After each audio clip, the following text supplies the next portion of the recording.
You know, it's really easy to forget in hard times that the Bible tells us that we're to be thankful for all things.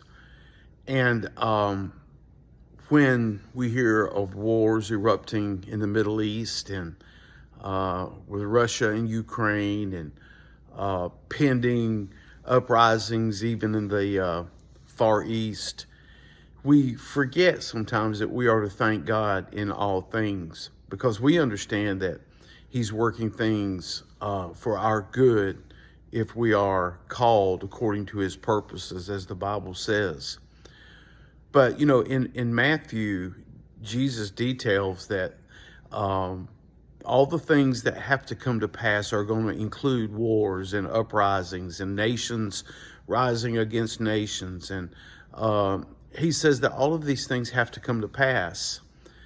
So we can look at these things and say, we're thankful, because even though we don't like to see people perish, we don't like to see things destroyed, we know that we're headed toward the coming of Jesus. And Jesus warned in Matthew 24 that people are going to say, well, there's Jesus, or here's Jesus. Let's go see Jesus. But when Jesus comes, friend, to rapture us away, and he said in verse 27, it's going to happen so fast as the lightning comes and goes.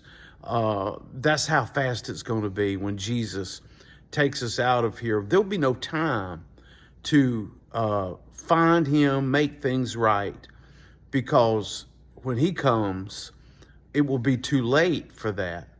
So that's why we ought to be ready now. When we hear of things that are happening in this world, there should be a praise well up inside of us, because we know we're one step closer to going home. Friend, are you ready to go home? Are you ready to see Jesus? Because see him, you will, and you want to go and be with him when he comes. Please be ready. For in such an hour, Jesus said, as you think not, he comes. God bless you.